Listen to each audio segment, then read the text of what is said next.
H do Agro, com Kellen Severo. Oferecimento Ihara. Olá, sejam muito bem-vindos ao Hora H do Agro, um programa onde discutimos e analisamos os temas que mais importam para o agronegócio brasileiro. E nesta edição você vai ver que a China suspendeu o diálogo com os Estados Unidos após a visita de Nancy Pelosi, presidente da Câmara dos Estados Unidos, a Taiwan. A relação entre os países piorou e nesta edição a gente vai analisar os impactos geopolíticos, comerciais, diplomáticos para o Brasil, o mundo e o agronegócio. Na política brasileira, a menos de 2 meses das eleições, a disputa ganhará fôlego. As tendências e expectativas para o Executivo e Legislativo estarão em debate aqui no Hora H do Agro. E mais, uma entrevista exclusiva com o governo sobre Plano Safra. A suspensão de algumas operações no BNDES gerou dúvida sobre a escassez de recursos do crédito rural oficial. Tem ainda a Conab apontando uma queda no consumo de carne bovina e aumento para aves e suínos no Brasil. E você vai ver também que na Ucrânia, após 5 meses de guerra, a exportação parcial de grãos é retomada e navios deixam o país. A China disse nesta semana que vai suspender o diálogo com os Estados Unidos em temas militares, climáticos e tráfico de drogas.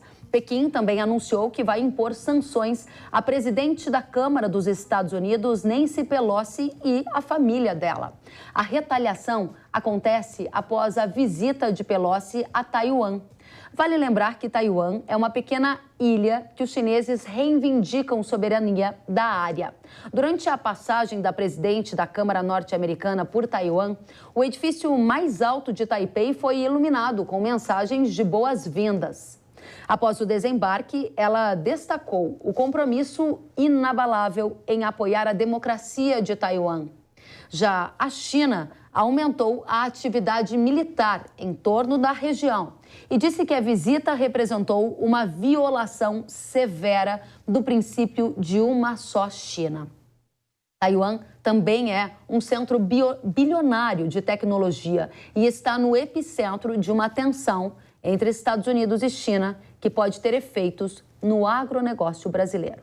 E é justamente sobre isso que a gente vai tratar agora no primeiro painel do programa de hoje. Para tratar do tema, nós vamos receber os nossos convidados. Bernardo Val, professor de Relações Internacionais da Fundação Escola de Sociologia e Política de São Paulo. Bernardo, seja bem-vindo. Olá, Kellen, obrigado. É um prazer estar aqui na Hora H do Agro. Da mesma forma, Bernardo, recebemos também Caio Carvalho, presidente da Associação Brasileira do Agronegócio, a ABAG. Caio, seja muito bem-vindo. Um prazer, muito obrigado, gente. Um prazer estar com vocês aqui. Da mesma forma. Para começar, dirijo a você a primeira pergunta, Bernardo. Você acredita que sim, houve uma piora nas relações entre Estados Unidos e China depois da visita de Pelosi a Taiwan? E quais os desdobramentos que você espera do ponto de vista diplomático, comercial, econômico daqui para frente?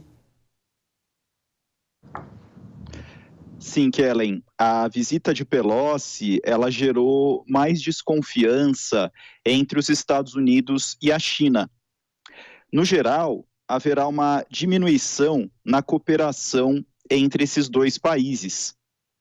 Como você bem falou no começo do programa, a China já anunciou uma série de medidas diplomáticas para retaliar, de certa forma, essa ação por parte dos Estados Unidos.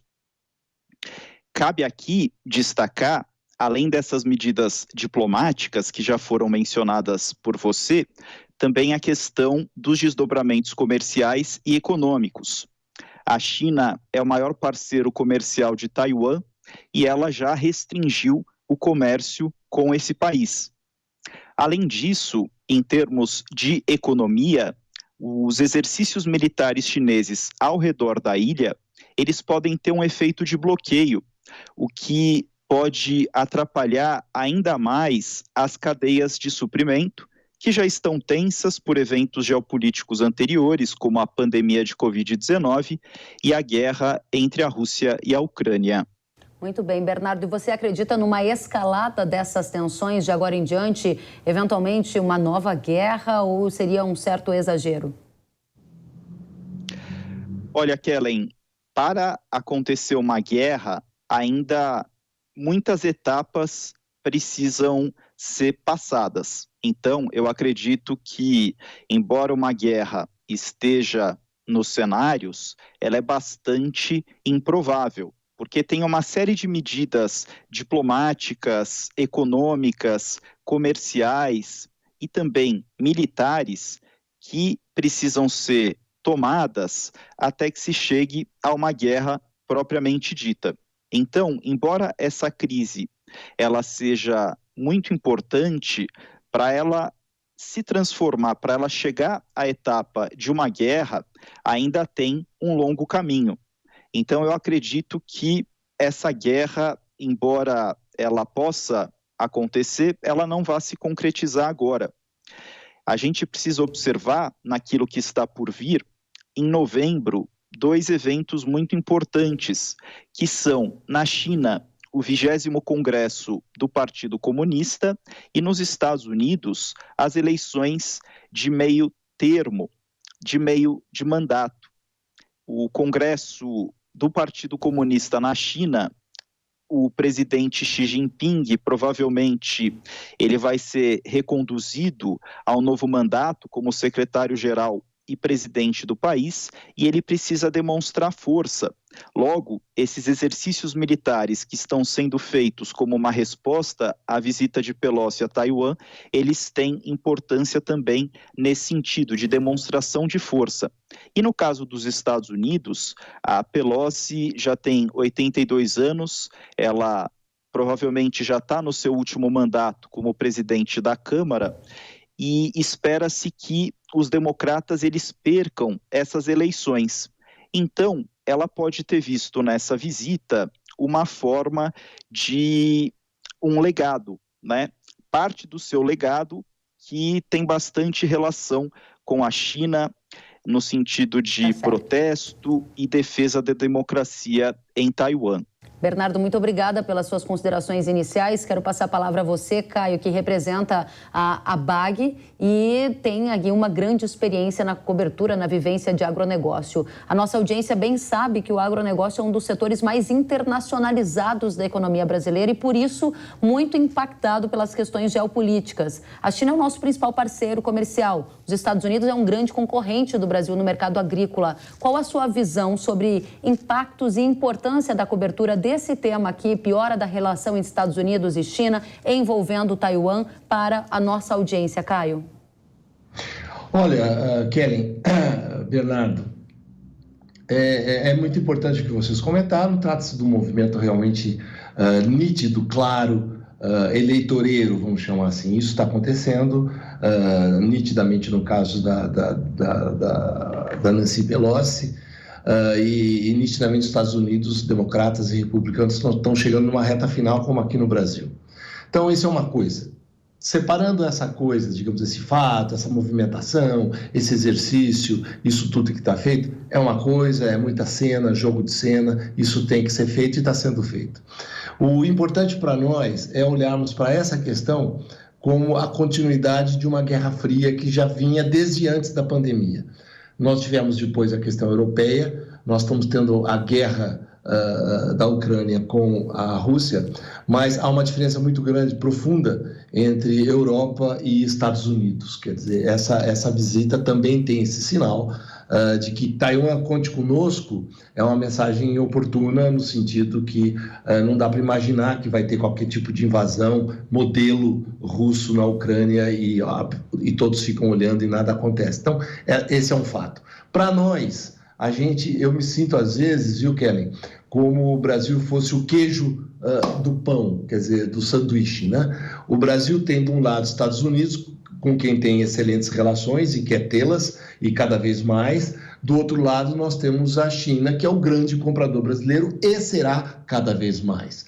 Acredito muito na diplomacia brasileira. A gente acabou de ter um evento na ABAG, o nosso congresso anual, em que trouxemos o pessoal do Itamaraty, trouxemos o negociador da última reunião da OMC, que eu participei particularmente, e percebemos essa capacidade da diplomacia brasileira em estabelecer-se entre esses dois gigantes e poder trabalhar isso de tal forma que o agro brasileiro continue com a sua força. Acredito que o pêndulo político, global, econômico, mais na área econômica, voltou para o Oriente, nitidamente nós temos esse pêndulo de volta ao Oriente, de tal forma que todas essas questões têm que ter muito cuidado.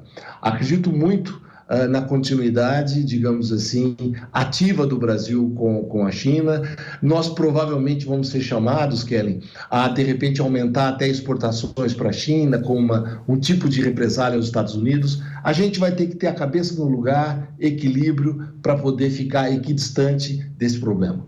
Esse é um ponto crucial para a audiência do Hora H do Agro que você toca, Caio, quando você fala que o Brasil tem a possibilidade de ser chamado a ampliar exportações de produtos agrícolas para a China à medida que piorar a relação entre China e Estados Unidos. E disse ainda que nós temos relações muito boas tanto com a China quanto com os Estados Unidos e a diplomacia brasileira deverá ser bastante atuante para que a gente mantenha isso de forma a ter oportunidades e não desafios. Para fazer uma pergunta pegando este gancho que você traz, nós vivemos na era Trump uma guerra comercial em que a China passou a comprar mais do Brasil quando deixou uma fatia das compras que fazia dos Estados Unidos. Você anteciparia que essa é uma tendência a partir de agora? Uma nova guerra comercial que pode trazer impactos para o agro do Brasil? De que forma? Eu acho que continua Guerra Fria. Nitidamente, isso que você comentou aconteceu de fato, tende, acredito eu, a se acelerar. A gente vai ter que ter, digamos assim, o descortínio e a habilidade, e a nossa diplomacia tem, de poder fazer isso de uma forma que não agrida nenhum dos lados. Entendo que a questão da insegurança alimentar para a China é algo extremamente importante, assim como é para a Europa. Portanto, eles têm que ter muito cuidado com tudo que eles fazem. Vejam, nós estamos falando de Estados Unidos e Brasil, que é a essência, digamos assim, da onde a gente vai ter comida, alimento e mesmo energia renovável no mundo, tá certo? Então, todo esse cuidado vai ter que ter. Essa viagem foi tremendamente debatida entre o executivo principal da China e o dos Estados Unidos, e o legislativo americano acabou sendo oportunista no caso. Então, acredito que essas coisas todas já estavam de alguma forma desenhadas, como seria, quem faria, qual seria a reação, isso já devia ter sido estabelecido entre os dois gigantes. Mas a Guerra Fria continua, a possibilidade dos republicanos ganharem mais cadeiras e a ação do Trump, de novo, naquela forma de atuação, deve se acentuar. E acredito eu que o Brasil, de novo, continua sendo o mais competitivo, o grande protagonista e alguém que é desejado pelos dois lados. Muito bem, muito obrigada, Caio. Vamos adiante. Bernardo, para você a pergunta. Na sua primeira participação, você falava sobre as sanções econômicas que a China já impôs sobre Taiwan, né, limitando a importação de pelo menos 2.000 produtos, pelo que a gente observou no noticiário desta semana, em uma sanção econômica já atuante. A sua avaliação agora que Taiwan suspendeu o diálogo com os Estados Unidos, é que a gente deve ver já nos próximos dias uma sanção econômica por parte da China nos Estados Unidos ou não? As coisas vão ser levadas de uma maneira mais moderada a partir de agora? Na prática, né? O que muda na sua visão? Olha, Kellen, a Nancy Pelosi já foram anunciadas pela China sanções a ela e também ao círculo familiar próximo, ou seja, foi uma medida específica e cirúrgica, né? E em termos de medidas mais amplas, as respostas elas se deram na parte diplomática, como você bem falou no começo do programa, né? Como a suspensão de negociações climáticas, o cancelamento de futuras chamadas telefônicas entre o pessoal que trabalha com defesa dos dois países e também o cancelamento das reuniões navais anuais sob o mecanismo de consulta marítima militar dos Estados Unidos e da China. Além disso, também foi suspensa a cooperação em matéria de repatriamento de imigrantes ilegais, assistência jurídica em matéria penal e combate a crimes transnacionais, bem como a suspensão da cooperação antidrogas. A China, ela está respondendo nesse nível diplomático, impondo essas sanções e tomando essas medidas. Na área econômica, as medidas que estão se revelando, elas são relativamente a Taiwan.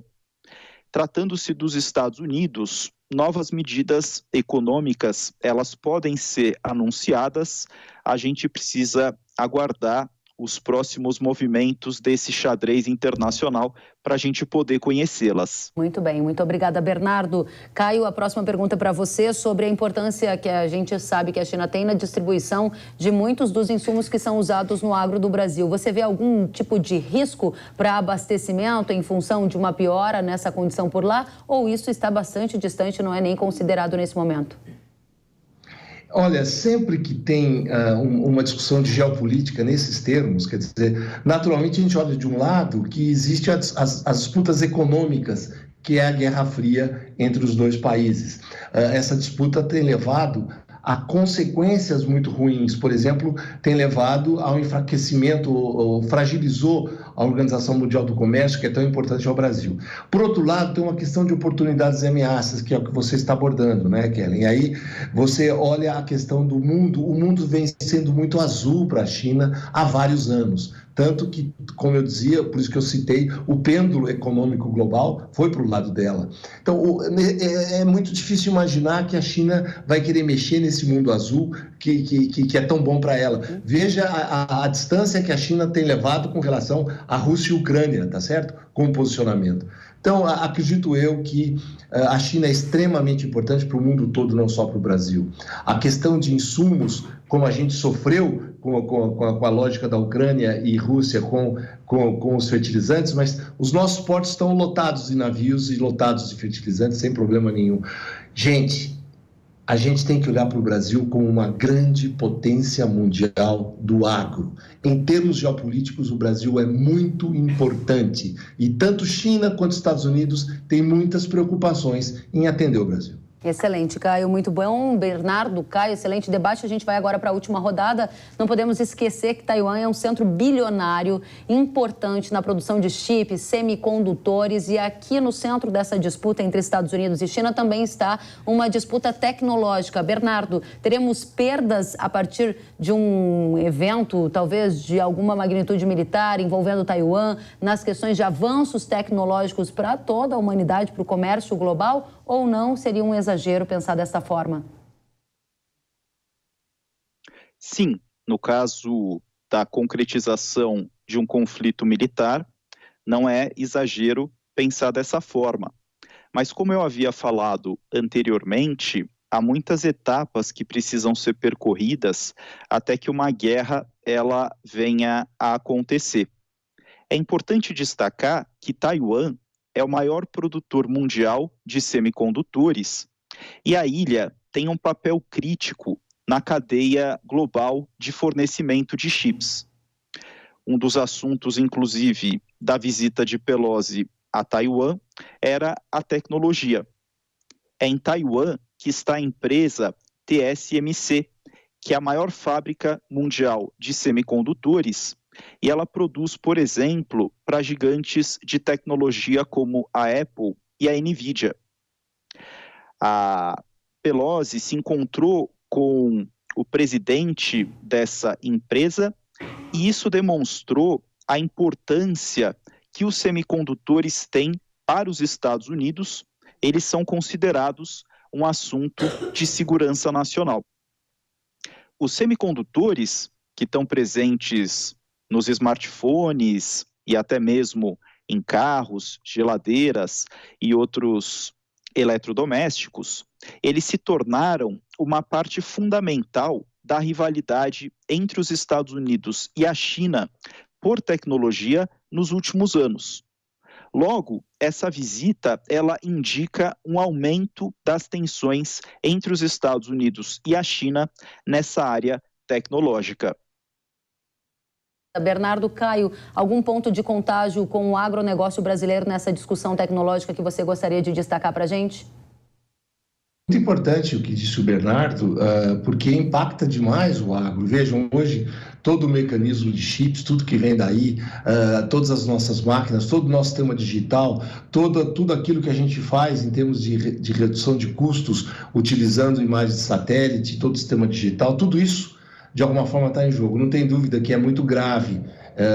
Se a gente olhar a questão do mercado, é uma outra situação também que é apavorante, se você imaginar, pelo lado pior.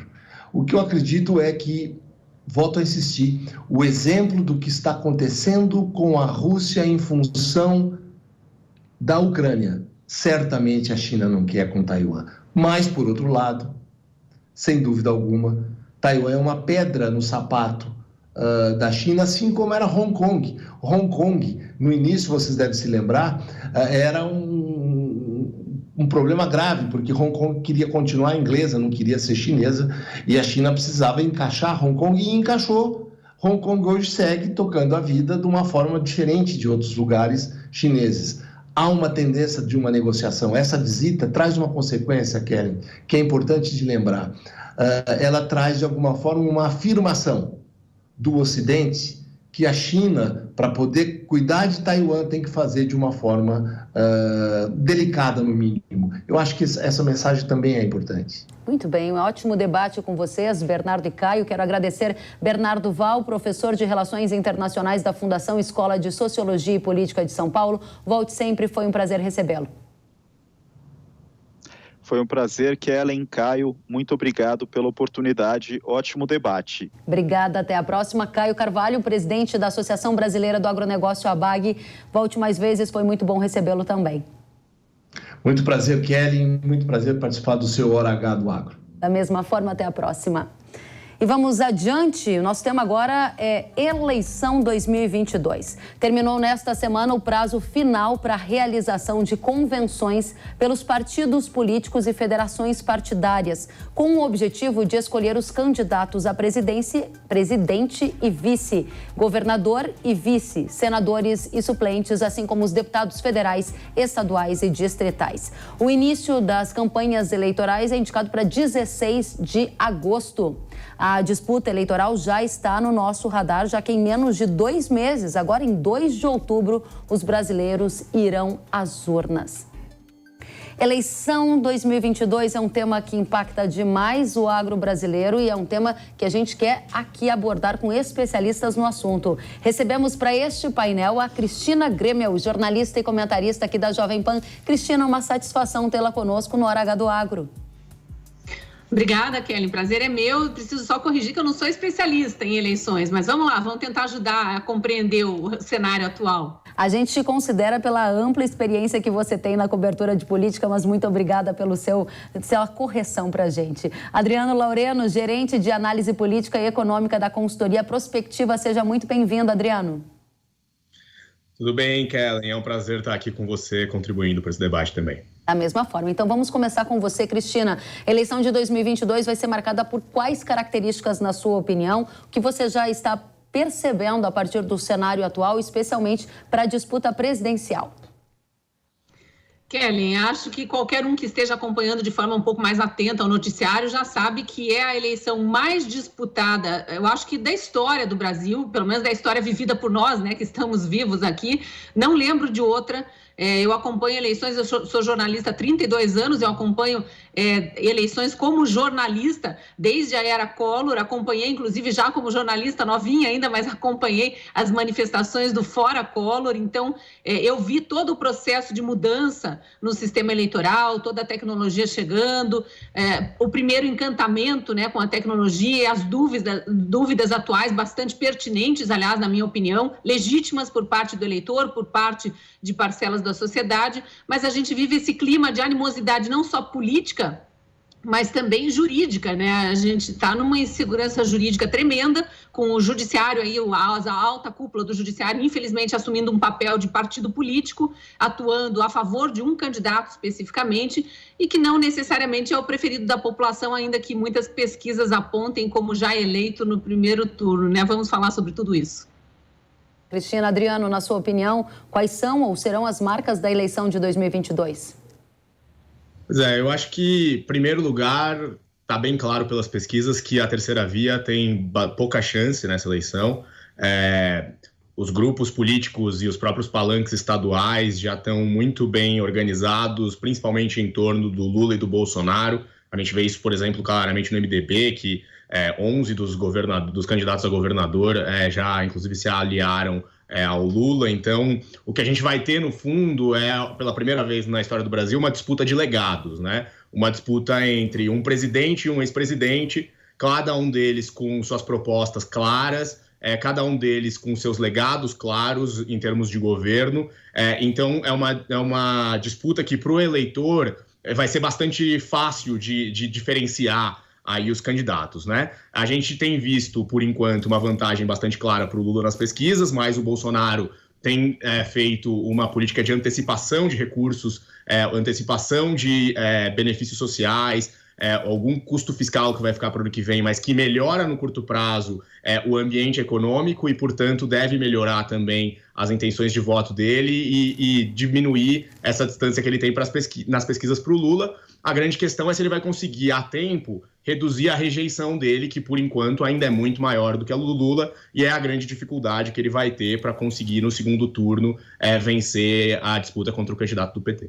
Interessantíssimas as colocações iniciais da Cristina e do Adriano. Eu vou permanecer ainda nesse tópico com vocês. Aqui, disputa, então, presidencial polarizada entre Bolsonaro e Lula. Isso aparece na primeira fala de vocês. E aí a Cristina apontou algumas questões em relação a dúvidas atuais sobre o sistema eleitoral brasileiro, alta cúpula do judiciário fazendo uma intervenção na eleição, de acordo com a sua opinião, Cristina, e se há um favoritismo de um candidato que seja mais evidente. Você deixou um pouco isso expresso na sua fala, mas eu gostaria de aprofundar esses pontos aqui para a audiência do Agro que nos assiste. Qual é a proporção de importância de cada um desses elementos que você colocou na primeira parte da sua fala e se há o favoritismo de um candidato de forma mais cristalina sendo observado por você nesse momento? Por quê, se você vê isso? Olha, eu, como muitos analistas atualmente, venho analisando essas pesquisas com bastante desconfiança. Por quê? Não só pela quantidade de erros em passado recente, aí de eleições de 2020, as eleições municipais, teve erros crassos. Vou citar Porto Alegre e Natal, em que os prefeitos, os candidatos que perderam eram tidos como absolutos líderes nas pesquisas, mas com, assim, 12 pontos de vantagem acima do candidato que efetivamente venceu. E eu não estou falando de pesquisas de pré-campanha. Boca de urna errou em 12 pontos percentuais, que é muito, mas muito acima da margem de erro. E nas eleições de 2018, a gente sempre lembra até com um certo deboche que o agora presidente Bolsonaro, então candidato, perdia para qualquer dos adversários no segundo turno. Essa era a colocação de absolutamente todos os institutos de pesquisa, teimaram com esse resultado até muito perto das eleições e a gente viu absolutamente o contrário acontecer nas urnas. Em relação aos institutos de pesquisa, ainda o único ponto que eu queria colocar, embora a maior parte deles esteja realmente dando uma vantagem para o ex-presidente Lula e já de algum tempo, não só o presidente Bolsonaro vem se recuperando nessas mesmas pesquisas, desses mesmos institutos, como pontuou aí nosso convidado, mas também houve diferenças brutais entre institutos de pesquisa. Vou citar um caso que para mim foi exemplar na semana passada. Datafolha dando diferença de 12% de vantagem para Lula e o Modal Mais no mesmo dia registrando empate técnico. Então, tanto na estimulada quanto na pesquisa espontânea, que apresentam resultados normalmente diferentes, né? Então, eu acho que há um legítimo questionamento de parcela do eleitorado em relação a essas pesquisas e eu endosso isso. E só trazendo mais um elemento, ao vivo, no Jornal da Manhã, semana passada, se não me engano, não lembro se foi no comecinho dessa semana, a gente entrevistou o CEO de um dos institutos de pesquisa, o Genial Quest, e ele, diante de uma pergunta da nossa apresentadora sobre essas diferenças mesmo entre os institutos de pesquisa, ele respondeu simplesmente assim: há clientes que contratam pesquisas e clientes que contratam resultados. Então, eu acho que isso por si só explica a legitimidade do eleitor em questionar as pesquisas. Para não me alongar muito, rapidamente, o judiciário, é claro o que está acontecendo. Há uma perseguição gigantesca em cima do candidato Bolsonaro, em cima do presidente Bolsonaro, em cima de apoiadores do presidente e do candidato. A gente vê inquéritos ilegais abertos de ofício, questionados por juristas, pela própria Procuradoria-Geral da República e ignorados pela alta cúpula do judiciário. A gente vê prisões ilegais, presos políticos, exilados políticos, jornalistas com tornozeleira sem ter cometido um único ilícito tipificado em Código Penal, todos apoiadores do presidente Bolsonaro. Não vou entrar no mérito se exaltaram nas suas colocações públicas, enfim, mas a gente sabe que o Código Penal prevê, né, para esse tipo de abuso, se é que foram cometidos, é processo por calúnia, injúria, difamação, ameaça. Então, quem se sentiu lesado por palavras ou até por atos, precisa buscar esse caminho jurídico e não por ter uma condição de juiz, abrir um inquérito de ofício, mandar prender pessoas que nem foro privilegiado têm e estão sendo julgadas, investigadas, sei lá, na alçada do STF. Isso tudo embola o ambiente político, é óbvio que há desconfiança. Muito obrigada, Cristina, pelas colocações. Adriano, gostaria de saber, na sua avaliação, como um especialista aí na cobertura deste tema, que representa uma consultoria, naturalmente trata com clientes que te perguntam também o que já dá para a gente saber sobre a eleição de 2022. A principal métrica que você usa para fazer essa calibragem são as pesquisas eleitorais. Você acredita que há desconfiança sobre elas ou não? Elas são realmente fidedignas? Como você faz as suas apurações, se usa as pesquisas para desenhar esse cenário político eleitoral que a gente tenta antecipar? Sim. As pesquisas, elas são, sem dúvida nenhuma, a principal métrica e a mais confiável aí sobre as eleições, independentemente de questionamentos de metodologia de um instituto específico ou de outro.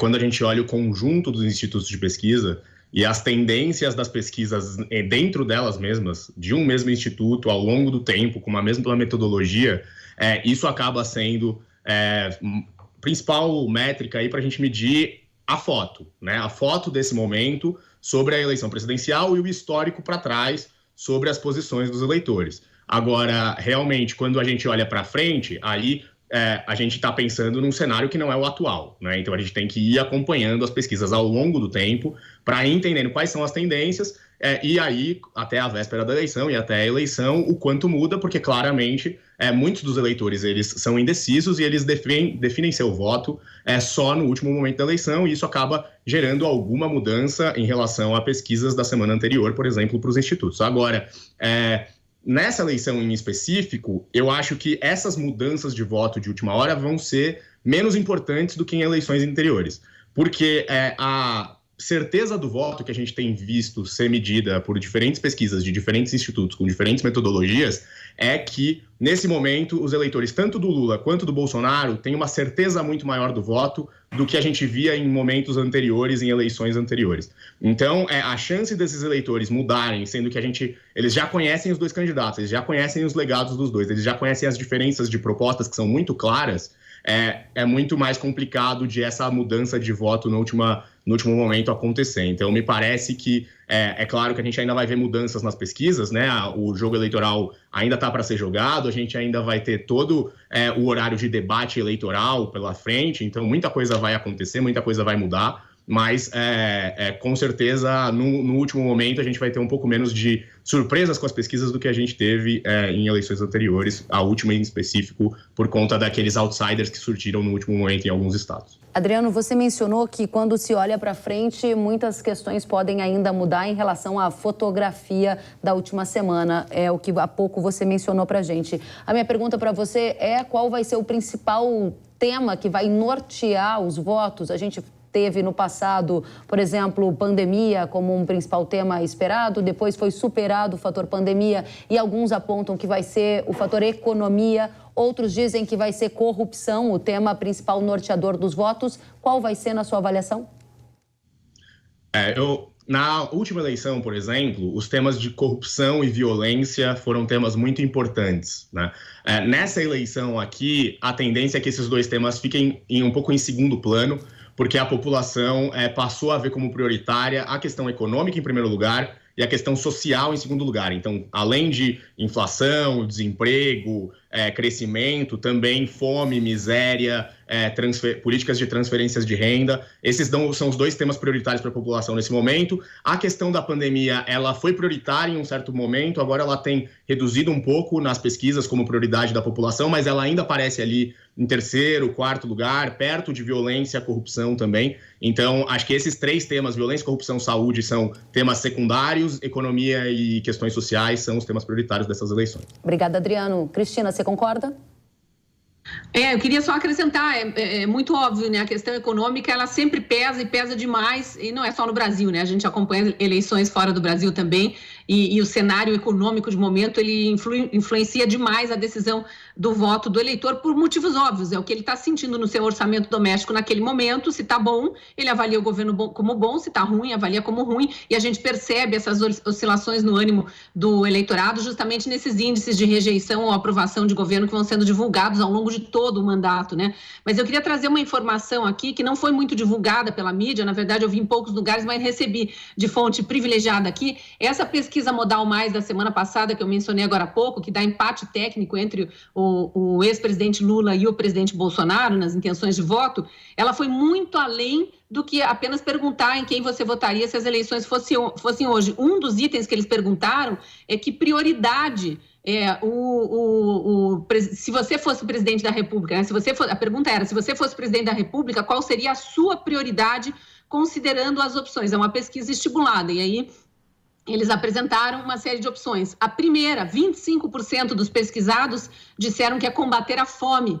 E veja, foi logo depois que saiu aquela divulgação de uma notícia cheia de problemas de metodologia também, de uma ONG que diz que 33 milhões de brasileiros passam fome nesse momento. Isso já foi contestado, não são esses os números, mas enfim, a sociedade brasileira amarga realmente muito desemprego, ainda embora os números estejam melhorando e melhorando como nunca, comparado com os governos recentes, mas ainda tem muita gente desempregada, muita gente sofrendo com queda no orçamento doméstico mesmo, em função da pandemia. E aí, 25% colocando o combate à fome como prioridade. Em segundo lugar, me surpreendeu, 16% dos eleitores responderam que melhorar a saúde pública. Significa que a população percebeu como precária ainda a saúde pública na pandemia, porque foi quando todo mundo precisou de atendimento médico de urgência. Reduzir o desemprego, 15%. Melhorar a educação pública, 14,8%. E 14,1% combater a corrupção. Eu paro por aqui, tem outras, redução à violência, reduzir a inflação, enfim, mas por quê? Porque combater a corrupção nas eleições presidenciais passadas era a prioridade número 1 para todo e qualquer brasileiro que acompanhava as notícias políticas, por conta do que aconteceu nos governos petistas. E agora parece não ser a prioridade, ouso dizer, porque justamente o noticiário não está mais permeado de atos e denúncias de corrupção do governo atual. Então, o brasileiro vai para as urnas pensando em combater a fome, melhorar a saúde pública, reduzir desemprego, melhorar a educação e, depois disso, combater a corrupção. Obrigada, Cristina. Adriano, gostaria de adicionar algum ponto? Não, acho que em termos das prioridades está bem claro que são essas mesmo. A questão da crise econômica e social e da pandemia claramente colocou a economia como um tema prioritário. Depois de você ter o desemprego passando da casa dos 2 dígitos, depois de você ter inflação passando de 2 dígitos, é claro que esse tema passa a ser um tema prioritário, e assim como saúde passou a ser um pouco mais prioritário após a pandemia, é que isso já não está mais na crista da onda nesse momento, digamos, mas se seguem como temas que ganharam importância em relação à última eleição, sem dúvida, por conta da crise que a gente passou. Muito bem, vamos agora cobrir o tema agronegócio junto com vocês, os impactos da eleição no agro. Cristina, eu gostaria de saber se você vê que algum dos candidatos está abordando ou falando mais para o público do agro, se sim, de qual maneira, o que você consegue trazer de observações para o nosso público, eventualmente numa eleição em que vença Bolsonaro, que impacto isso traz para o agro, eventualmente numa eleição em que vença Lula, que impacto isso traz para o agro na sua visão? Primeiro eu preciso dizer que eu não acompanho especificamente a área do agronegócio, mas do noticiário em geral, que é o que eu acompanho muito a fundo, não tenho visto os candidatos ainda falando dessa área. A gente vê o presidente Bolsonaro falar muito, mas como presidente, não como candidato ainda, né? Porque é uma área que tem sido foco de atenção do governo desde o primeiro ano de governo. A gente não precisa nem falar de todo o trabalho feito pela ministra Tereza Cristina e toda a liberdade que ela teve, todo o apoio para fazer o trabalho que fez até o momento em que esteve como integrante do governo, ministra da Agricultura. Mas os candidatos mesmo não tenho visto eles falarem muito sobre isso. A pré-campanha ainda está muito em cima da briga mais baixo clero ali, digamos assim, né? De um apontar para os outros o que eles veem de defeito um no outro e para tentar alertar o eleitor a respeito desses defeitos de um e de outro candidato. Mas a gente vai ver a campanha começando aí e com certeza esse vai ser um tema forte, é importante. Eu não vejo o ex-presidente Lula, se eleito for, como um grande facilitador do agronegócio, embora ele tenha consciência da importância. Por quê? Como o Adriano falou agora há pouco, a gente olha pelos feitos passados, né? Ele, como presidente, teve aquela política dos campeões nacionais, privilegiou muito, mas muito mesmo, um ou outro, vamos só citar o caso do Joesley Batista aqui, que todo mundo conhece, e deixou outros a ver navios, digamos assim, para usar um termo popular. E teve toda aquela política de fomentar ajuda a países comunistas, né, com ditaduras implantadas aí há muito tempo, e ignorando parceiros de longa data do Brasil. Com o governo Bolsonaro, houve uma mudança radical nesse sentido, né, um fortalecimento das antigas alianças comerciais, deu as costas para ditaduras aí, por vários motivos, mas manteve ligações comerciais, negócios, né? Vamos citar a China, que é nosso maior parceiro comercial, continuou no governo Bolsonaro, então não é só por ser uma ditadura que foi negado a negociação com o governo brasileiro, mas a gente percebe um viés completamente diferente. E tudo que foi feito pela ministra Tereza Cristina, está aí nosso agronegócio bombando, claro, muito mais por mérito e esforço, e parabéns aos nossos empresários do agronegócio, mas também muito por ajuda, facilitação de medidas governamentais aí para que o agronegócio estivesse no patamar que está. Muito obrigada, Cristina. Adriano, na sua visão, como o agro vai entrar na pauta no debate eleitoral, já que responde por cerca de 27% do PIB do Brasil e, além disso, numa eventual vitória de Bolsonaro, o que você imagina de políticas e efeitos para esse setor? E, no caso de Lula, sua resposta, por favor. De fato, acho que o debate de propostas ainda não está tão colocado nessas eleições. A gente está muito focado nesse debate institucional, de crise institucional, urnas eletrônicas e tal. Acho que os candidatos eles não estão nem tendo tanta oportunidade de colocar as propostas deles, né? Mas o que dá para antecipar do lado do Lula é que existe uma política nacional de abastecimento, de estocagem de alimentos, que é uma prioridade histórica do PT e que está naquele plano de diretrizes do partido, que foi reduzido ao longo do governo Temer e Bolsonaro e que deve voltar com força para diminuir a volatilidade de preços dos produtos do agronegócio. Também tem uma questão de fomento à agricultura familiar e sustentável, que é prioridade do programa de governo do PT, e uma visão aí do agronegócio como estratégico para a balança comercial brasileira e para a estabilidade das contas externas do país, né? A gente pode ter aí, inclusive, uma aliança que a gente está vendo entre o PT e o Nery Geller, que poderia ser um possível ministro da Agricultura. Agora, do lado do Bolsonaro, né, a gente viu realmente ao longo do governo dele uma prioridade no Congresso para temas do agronegócio, então, em aliança com o Arthur Lira ali, a bancada do agro teve muita força para avançar com as suas pautas, e um direcionamento de toda a lógica da infraestrutura do país para a construção, para a viabilização de exportação do agronegócio, né? Então, estradas, ferrovias, concessões em geral, sendo prioridade os temas que favorecem mais o agronegócio em relação a outros setores da economia. Então, tem esse viés aí com a Tereza Cristina, que poderia ser uma nova ministra da Agricultura, também de manter essa força nas negociações comerciais que o Brasil faz com outros países. Ela acabava sendo muitas vezes mais importante, inclusive, do que o Itamaraty. Então, a Tereza Cristina poderia ser um diferencial aí para as negociações exteriores do Brasil nesse tema. Quero agradecer demais a presença de vocês que enriqueceram o Hora H do Agro de hoje. Cristina Grêmio, jornalista, comentarista aqui da Jovem Pan. Foi um prazer recebê-lo. Volte muito mais vezes. Obrigada, Kelly. O prazer foi meu. Da mesma forma, Adriano Laureno, que é gerente de análise política e econômica da consultoria Prospectiva. Adriano, foi uma satisfação recebê-lo também. Volte sempre. A satisfação foi minha. Muito obrigado, Kelly. Tchau, tchau. Até a próxima. A suspensão temporária de algumas operações de financiamento do BNDES em menos de um mês após o lançamento do Plano Safra está gerando dúvidas no agro sobre a eventual escassez de recursos na temporada 22-23. Para esclarecer qual o futuro da oferta do crédito rural oficial, nós vamos receber o secretário de Política Agrícola do Ministério da Agricultura, Guilherme Bastos, para uma entrevista exclusiva. Secretário Guilherme, seja muito bem-vindo ao Hora H do Agro. Kelly, olá a todos, boa tarde. Obrigada pela sua presença. É inédito, em menos de um mês do lançamento do Plano Safra, vermos o fechamento dos empréstimos para algumas operações, mesmo que temporariamente, né, secretário? Por esgotamento de recursos, como destacou o BNDES. Do total dos 19,8 bilhões de reais disponibilizados pelo Banco de Desenvolvimento, quanto já foi usado, secretário?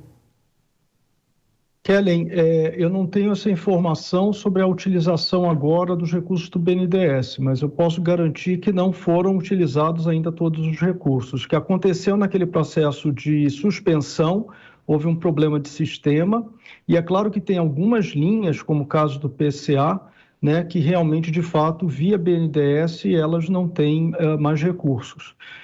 Outro ponto também importante a ser lembrado é que o BNDES não é o único repassador de recursos com fontes equalizáveis, né? Nós temos mais outras 10 instituições financeiras também autorizadas, né, a repassar recursos com fontes equalizáveis. Antes da gente passar para as perguntas da nossa audiência, eu preciso só aprofundar o que o senhor acaba de nos trazer, porque à medida que foi divulgada aquela nota do BNDES falando sobre a suspensão temporária de algumas linhas do Plano Safra, o senhor me disse que houve um problema de sistema. O que isso significa? E esses empréstimos, excluindo o PCA, que o senhor disse que já não tem mais recurso, as demais linhas, como o ABC+, e outras, vão ser reativadas quando? Bom, esse processo de reativação... Bom, o problema foi um problema temporário lá, segundo eu ouvi um relato de um dos próprios diretores do BNDES, mas isso foi corrigido prontamente, tá? Foi realmente um excesso de demanda em função da alocação. Só para lembrar, né, todo esse processo, né, ele começou com um atraso, né, onde a gente teve, todo mundo acompanhou a questão da aprovação de um PLN para poder fazer a liberação dos recursos e que aconteceu em portaria apenas no dia 19 de julho. Então, realmente houve um represamento, mas as operações estão rodando normalmente, né? E existem algumas linhas que estão mais tomadas, mas isso não implica que não esteja faltando, por exemplo, no Banco do Brasil, na Caixa Econômica e nos bancos cooperativos. Então, só para a gente fechar esse primeiro ponto, se eu quiser contratar um recurso com os juros subsidiados do Plano Safra 22-23 para ABC+, Prodecop, Proirriga, eu conseguirei fazer isso, secretário? Então, Kellen, o que eu estou repassando é o seguinte: pode ser que esteja esgotado em alguma instituição, mas a gente tem outras instituições, né, que tem esse direcionamento de recursos.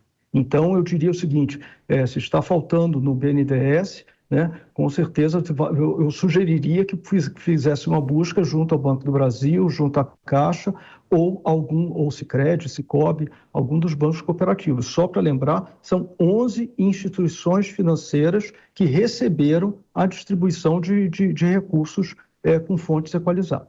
O BNDES vai reabrir essas linhas que estão suspensas? Se sim, em quanto tempo o senhor estima que isso possa acontecer? A reabertura dessas linhas depende de um remanejamento. Tá? Então, esse remanejamento está sendo estudado já no âmbito daquele grupo interministerial, entre Ministério da Agricultura, Banco Central e Ministério da Economia.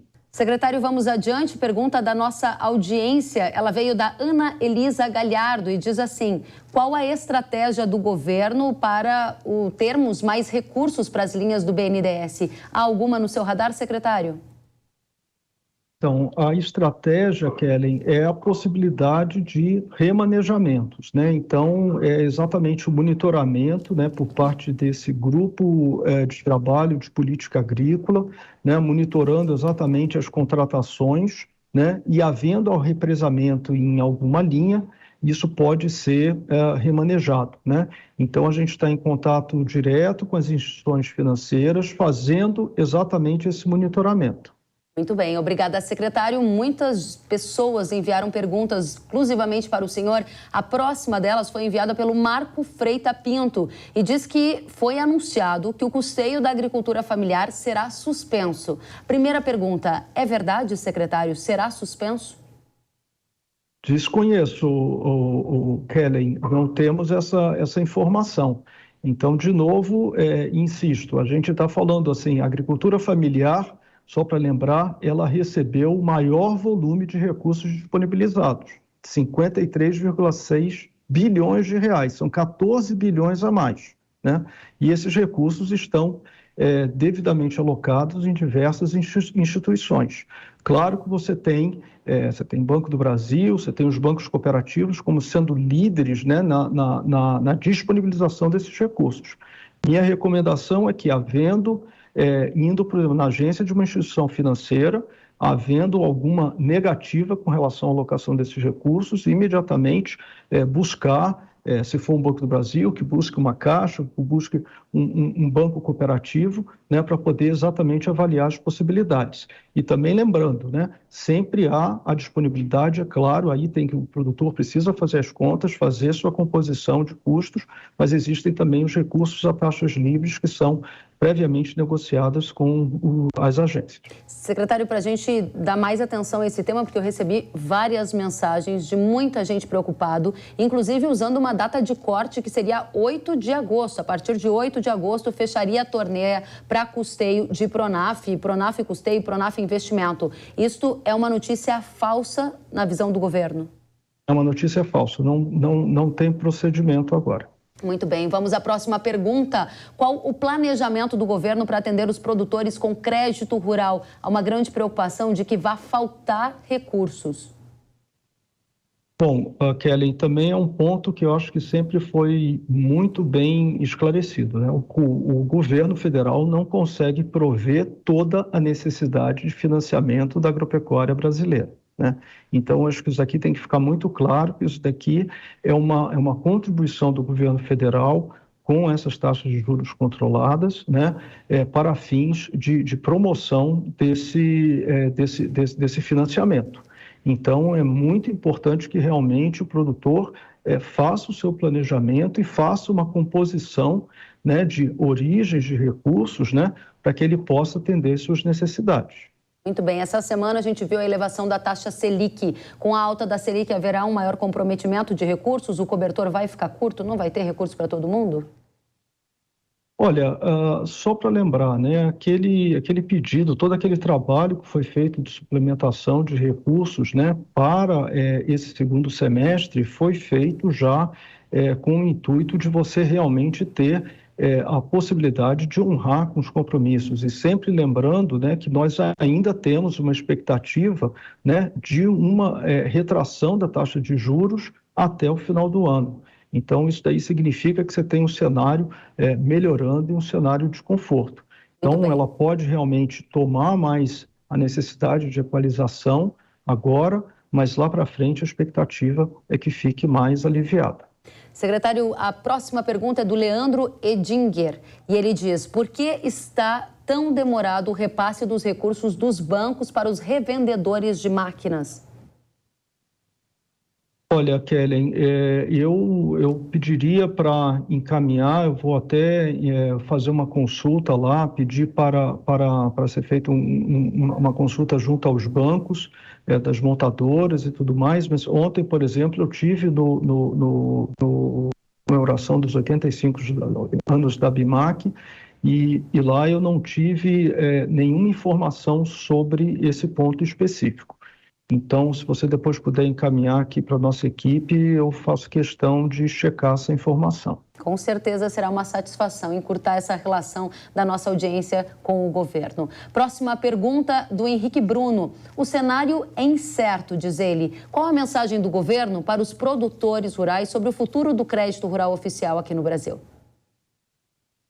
Olha, Kellen, o futuro do crédito, nós continuamos trabalhando, né, fazendo com que ele possa ser cada vez mais dedicado e orientado ao pequeno e médio produtor, né? Então, com isso daí, não que a gente vá deixar os demais produtores desassistidos, porque como eu faço questão de lembrar, nós temos trabalhado muito, né, com o fornecimento e ampliação das oportunidades de financiamentos privados para o setor, né?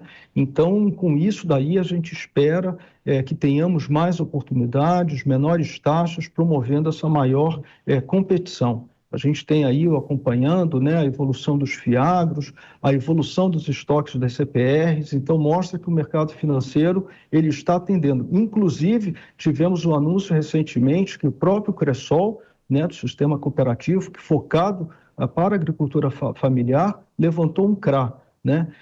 Acho que de 60 milhões, alguma coisa assim. Então, eu diria que esse daí é um grande início, né, da gente começar a diversificar e ajudar a alavancar a contribuição do recurso oficial de crédito pelo governo.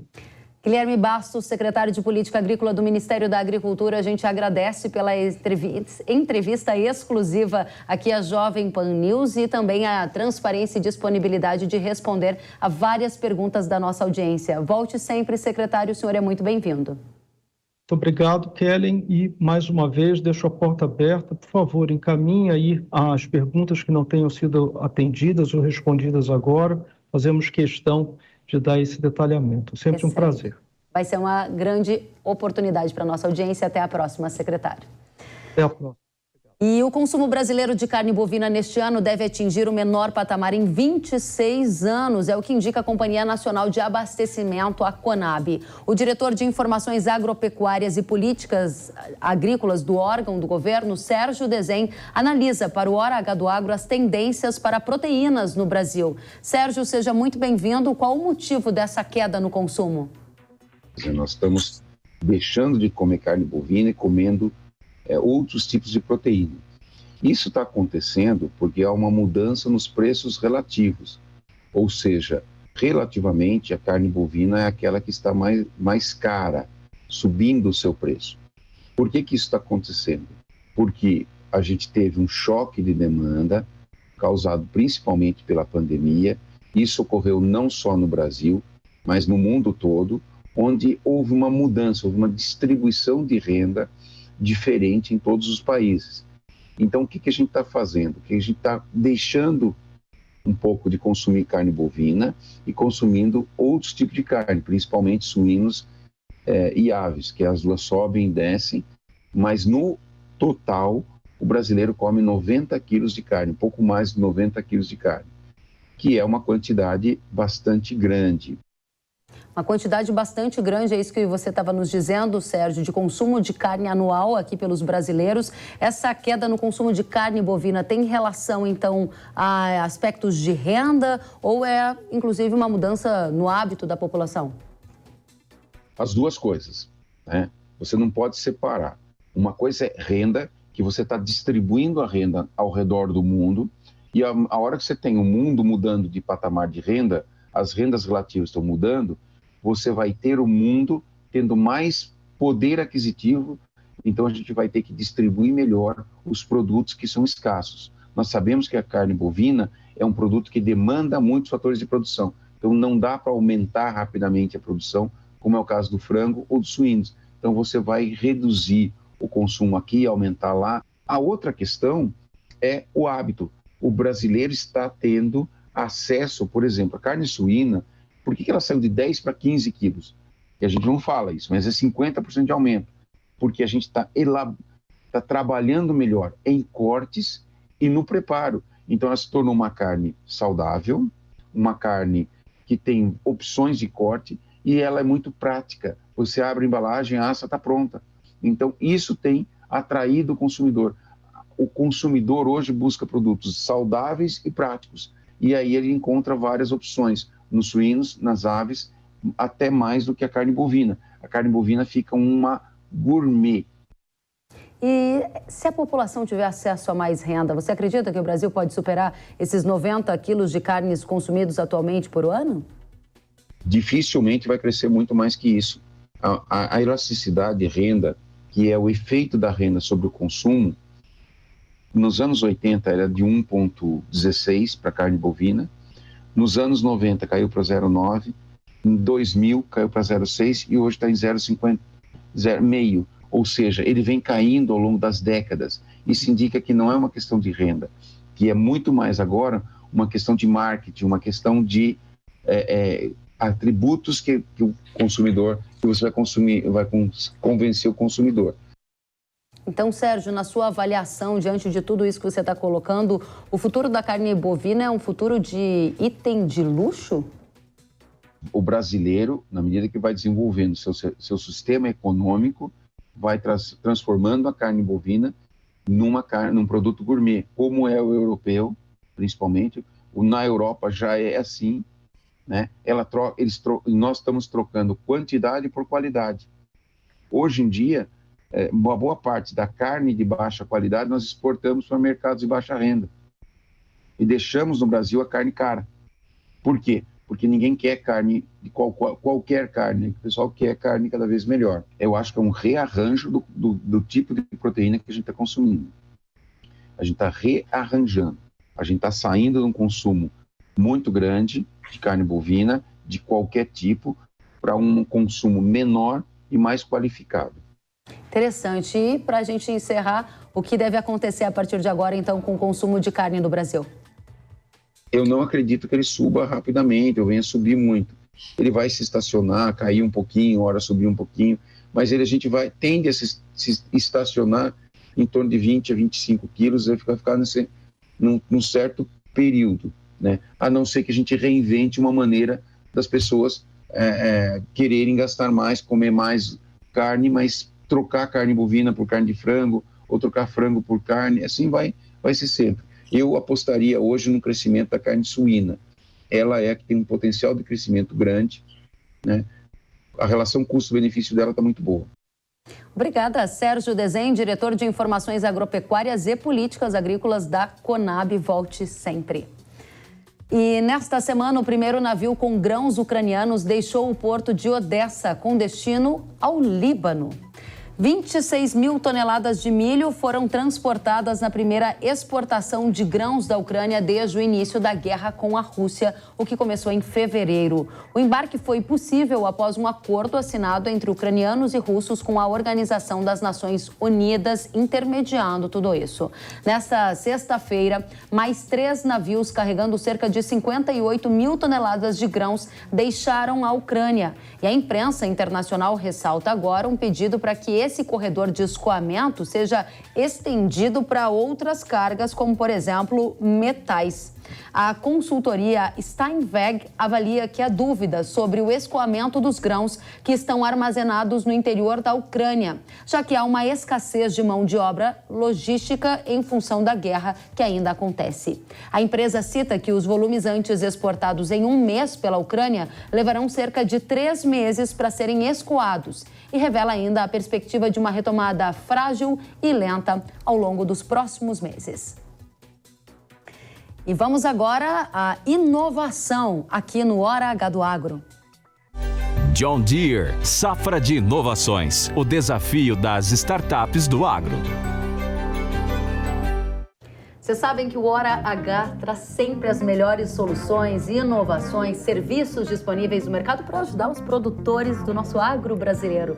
Hoje eu vou receber o Cristiano Fernandes, representante da John Deere, que está com novidades. Seja muito bem-vindo, Cristiano. Obrigado, Kellen. Eu quem agradeço. Nós gostaríamos muito de saber mais sobre a John Deere. Quem ainda não conhece, quem é a John Deere?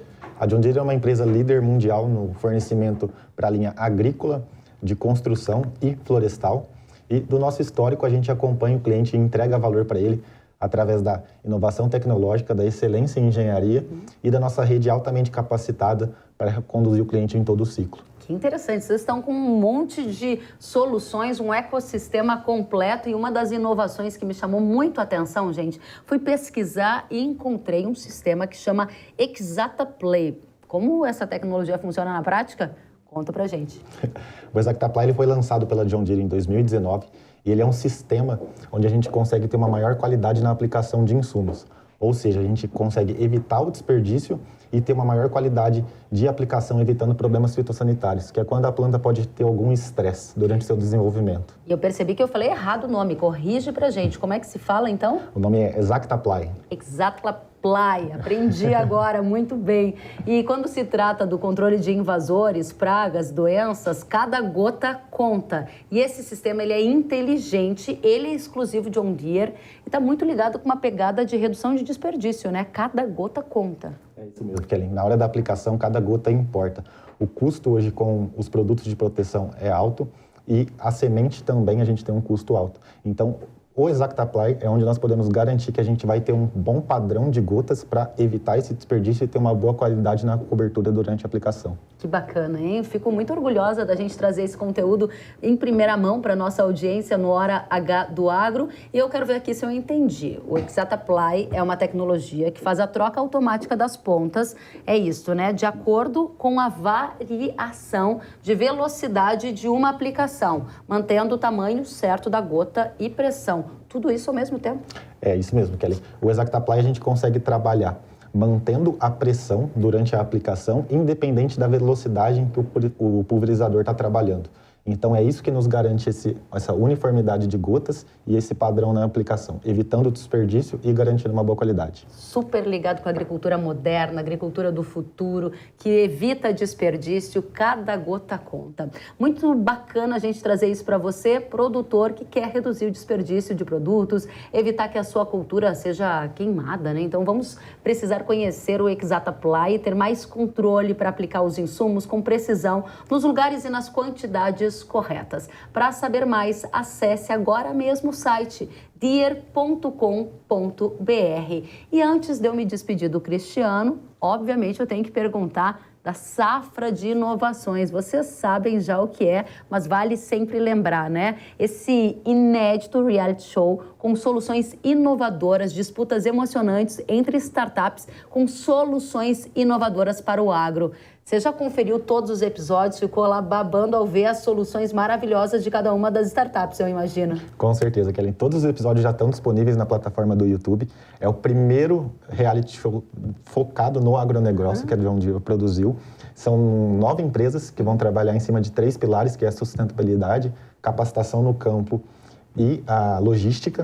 E no final, no último episódio, essas 3 empresas que foram as selecionadas que ganharam vão competir e vão ganhar um prêmio, que é passar uma temporada no Centro de Inovação e Tecnologia da John Deere nos Estados Unidos. Caramba, sabe que eu já estive lá, adorei, fui a convite de vocês em 2012, viajei lá por Molina, em outras regiões, fiquei impressionada, eu imagino que o pessoal também vai adorar. Cristiano, tá sabendo tudo, você de casa, se ainda não viu os episódios da Safra de Inovações, maratone, porque estão imperdíveis, é só acessar lá no YouTube. Cristiano, muito obrigada pela sua presença, volte sempre. Eu que agradeço. Obrigado.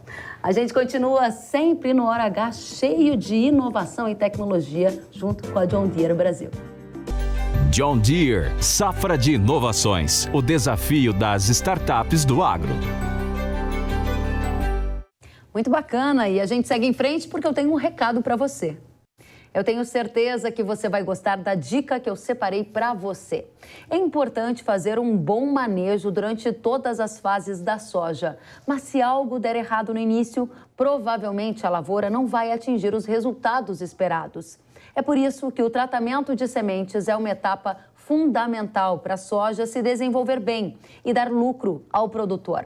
Assim, a dica de hoje é o Certeza N da Irrara, um tratamento de sementes inovador que controla doenças e nematóides de uma vez só.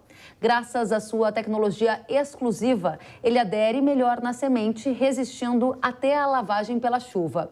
Com isso, proporciona mais controle e maior tempo de proteção. Além de Certeza N, a Yara tem um portfólio completo para você cuidar da sua lavoura. Basta acessar yara.com.br ou o QR Code que vai aparecer aqui na sua tela. E aí você fica por dentro do que há de melhor para o seu cultivo. Muito bem, e o Hora H do Agro de hoje fica por aqui. Nós nos vemos na próxima semana. Até lá, tchau, tchau.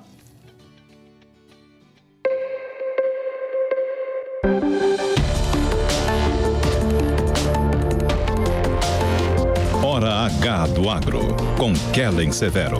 Oferecimento